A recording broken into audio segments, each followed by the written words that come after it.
Well, the Halloween weekend is well underway. Ghosts and goblins all about. All over the place, right? Some more real than others out there, as our own paranormal investigation tried to find out.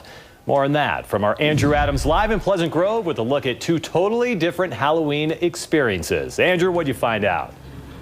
Well, actually right now, Mike, we're at the Canyon Road haunt, 4416 North Canyon Road here in Pleasant Grove. And you want to talk about taking Halloween to the next level. Huge display behind me here. I'm joined by Sue Nickel.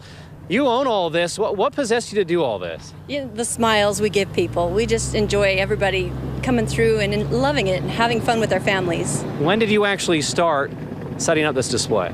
You know, we started doing this 5 years ago. It takes us about 2 weeks to put up, so we try to get it up by October 1st.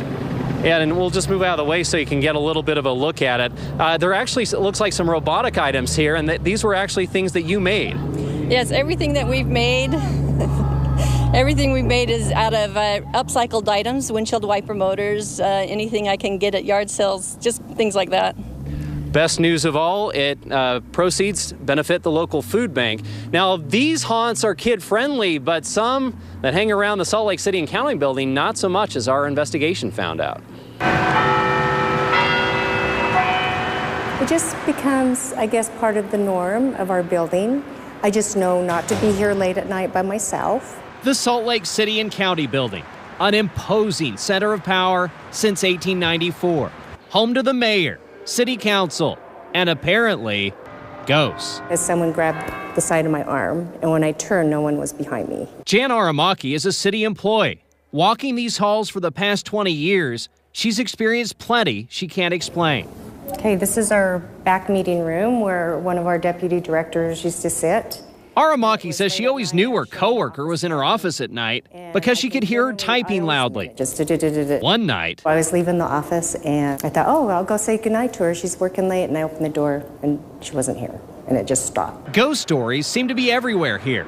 Local lore talks about a handful of ghosts inhabiting this place, including those of two children who fell to their deaths during the building's construction. You hear people talk about hearing kids through this building a lot. The hallways were dark, and I came in here, put my key in the door, and then we all heard it. These kids started laughing, and we're running down the hall. We always try to go in thinking, it's not a ghost till it's a ghost. We brought in a group of paranormal investigators to see what activity we could uncover. Is there people here who fought for the South?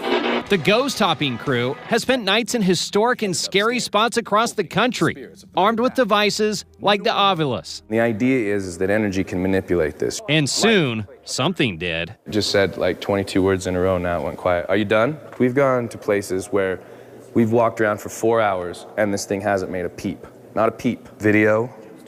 Story. Video, story, back to back. We've gotten a lot of things about down, deep, under. Which was interesting, because that was one place our investigation was to take us.